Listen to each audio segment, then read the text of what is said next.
January 2003, 40 BC. Our good buddy Thoth, who the universe was very proud of and the founders loved dearly because of all he had done to try to help rehabilitate the Anunnaki races.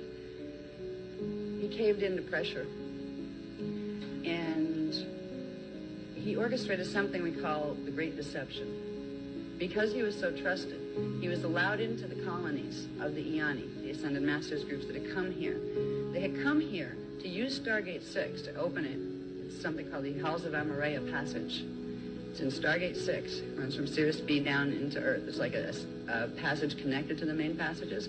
They were going to use it to run enough frequency to override the Nibiru and Diodic crystal grid where it was coming up in what is now the area of Stonehenge. Thoth was supposed to assist in that process. He was also given Cloister Tour Plate 11.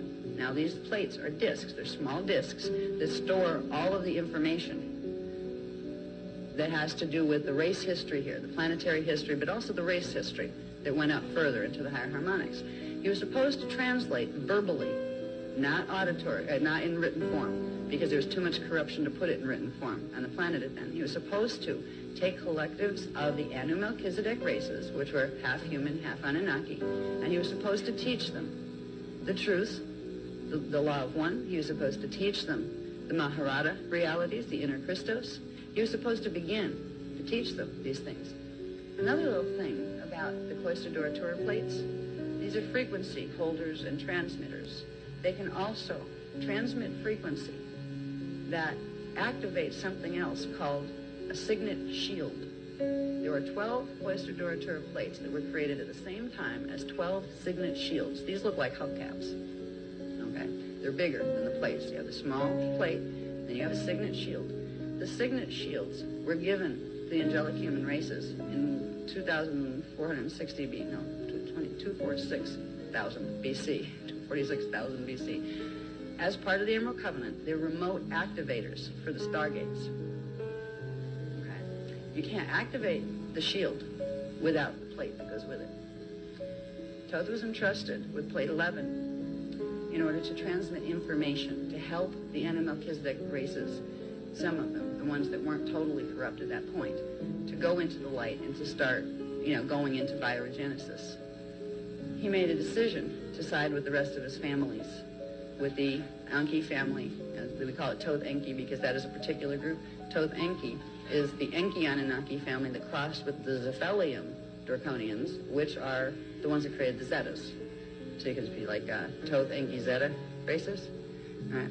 Then there's the Marduk lines that cross with the Omicron Draconians, which are the ones that kind of look like dragons. So there's different families of Anunnaki up there. Thoth caved into the pressure of the thought of a united Anunnaki nation, where all these usually warring factions of Anunnaki, bunches of them were agreeing to come back together, and they were going to create a new paradise, and they were going to take good care of this time matrix, so I guess it was okay to take it over. He betrayed the founders, and he betrayed everyone who had trusted him, and he had, for thousands of years, he had worked the Emerald Covenant and done tremendous things for the races, so he was very well loved. But he himself came in to the Iani colonies. The Iani colonies were on what was the remainder of the Lemurian continent. There wasn't much left of the Lemurian continent after it was destroyed in 50,000 BC, but there were some island nations left. The Iani colony was put on the area where the activator site for Stargate 12 was. Not the gate, but the activator site, the Q site, which are even more important than the sites themselves because you can't activate the site unless you activate the activator site first, the Q site. This area is now Kauai, Hawaii. They put the colony there because they needed to activate Gate 12 activator site and connect it to the Halls of Amareya, D6 Stargate, to run enough frequency through to break the Nibiru and Diodic crystal grid. That's why they're doing the land grabs over there in Hawaii. Thoth came in and handpicked a few Anu Melchizedek priests, got them in because he was trusted, got them into the priest caste that were working with the Templar mechanics. And even though they're Anu Melchizedek, we weren't prejudiced against Anu Melchizedeks. As long as they were working the Emerald Covenant and could be trusted, they were welcome too to help with the planetary grids. He got them in to an 11-year program, or it was like a 10 or 11-year program, of progressively working up to the point as a Melchizedek priest where they would be able to go to the island, the hidden city on the island, and work the big project, which was to break Nibiru and hold on the grids. And he got a group of priests in, and Melchizedek priests, and they sabotaged the whole mission. And then Thoth came in himself when it all went to heck. There were raids that came in directly from Nibiru, and Thoth was with one of them that landed in the Iani, on the Iani settlement. He gave them an opportunity, the Iani priests. They were given the opportunity they needed female breeders on Nibiru to get the codes.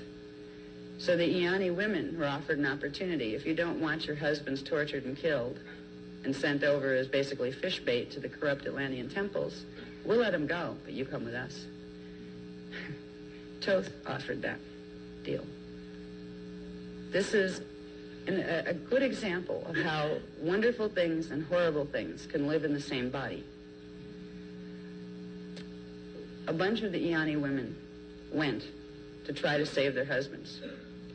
It was even worse, though, because the Great Deception came in here. They were told. Now, we were all isolated, and I say we because I was there. That was one of my incarnational places. We came into an experience where all of a sudden there are spaceships coming from everywhere, and they're landing on the island, and they're Nibiruan spaceships. Everybody's scattering. Oh, no, what happened? They had jammed our communication lines to the inner Earth races and to Sirius B, which were our main outposts that we could receive off-planet information. We were told that they had control of the planet itself, that they'd taken the whole thing already. We were told that Alcyon Council, it's the Palladian Council, that works with Sirius B and the rest of them, had surrendered because they had, won certain battles. We would have been left to believe that there was nothing left. And they had said, if you don't agree to come with us, we'll not only torture your husbands, we're going to blow up the whole place because we don't need it.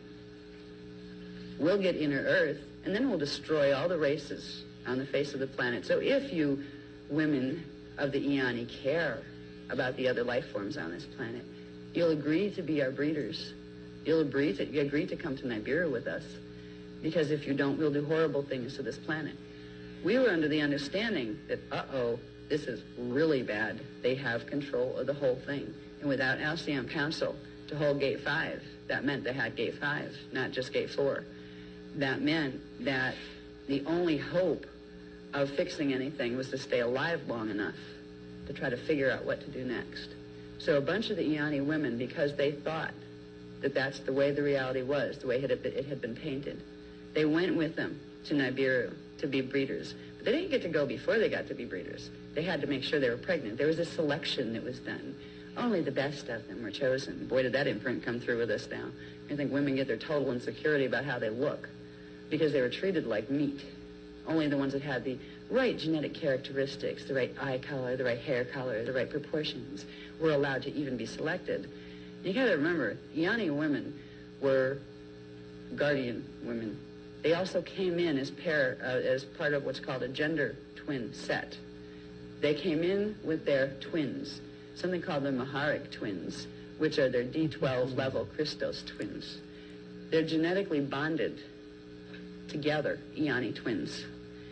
Male and female couples. They come in at the same time, and they have strand 1 through 6 polarized and separate, but strands 7 through 12 are bonded. So they're literally one being when you get to D7. They split up the Iani gender twin couples, and they forced the women to become breeders of Anunnaki. They raped them when necessary. If they liked one that didn't want to play the selection thing, go ahead, kill me and my mate, I don't care, we hate you, that kind of thing. You're doing something terrible, we're not going to help you. They would rape them instead, and if they happened to be able to get them to conceive, they would.